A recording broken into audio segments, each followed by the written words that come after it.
अक्सर लोगों के पास सिलाई मशीन होती है, वो मुझसे कहते हैं कि उमर भाई हमारी सिलाई मशीन जो है बॉबिन वाइंडिंग नहीं कर रही होती है। ये देखिए फिरकी में जब धागा भरना होता है तो यहाँ से घुमाया हमने,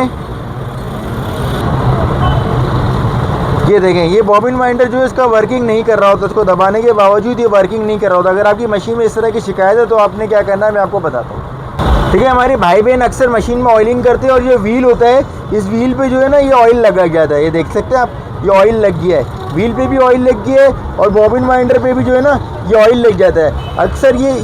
इससे जो होता है ना रबड़ का होता है, ये रबड़ होने की वजह से जब ऑयल लग जाता है तो ये स्लिप मारता है और वर्किंग नहीं कर रहा होता। आपने इस ऑयल को प्रॉपर्ली बिल्कुल बेहतरीन अंदाज से साफ़ कर देना है। उसके बाद आपने ये बॉबिन को जो है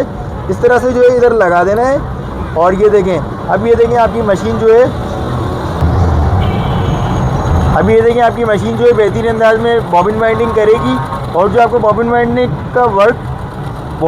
का मसला था वो मसला अब हल हो चुका है और आपकी प्रॉब्लम जो है वो सॉल्व हो चुकी है।